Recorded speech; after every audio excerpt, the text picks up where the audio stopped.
tayo sa bus stop ng Mayap ng Pasiano. Meron dito technique. Ang traffic dito, alam kong alam na ito ng iba, pero yung mga hindi pa nakakaalam, ito po gagawin nyo. Halimbawa, traffic dito.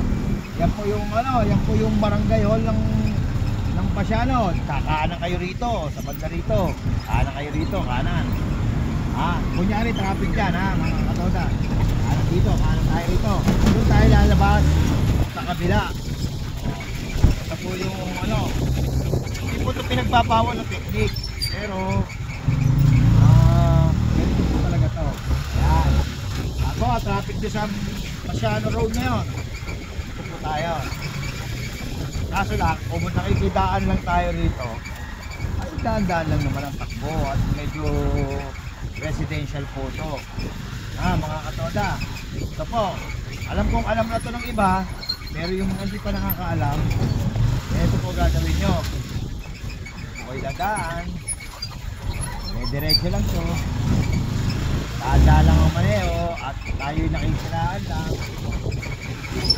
At yan mga katoda, labas natin dito doon sa kabilang dulo na.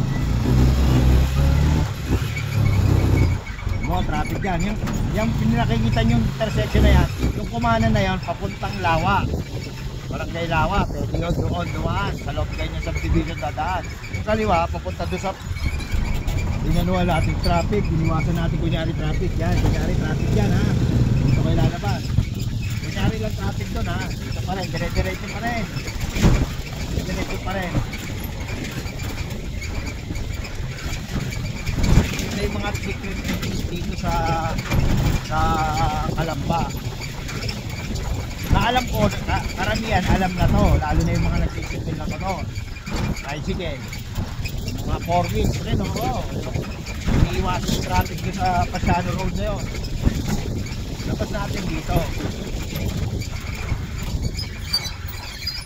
yan sinitang yan, doon din yan kunyari traffic yan, traffic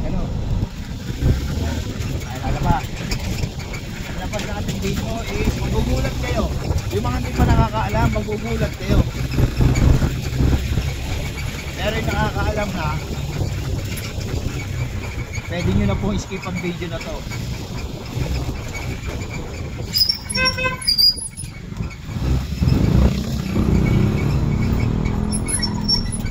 Yan ang dede niyan.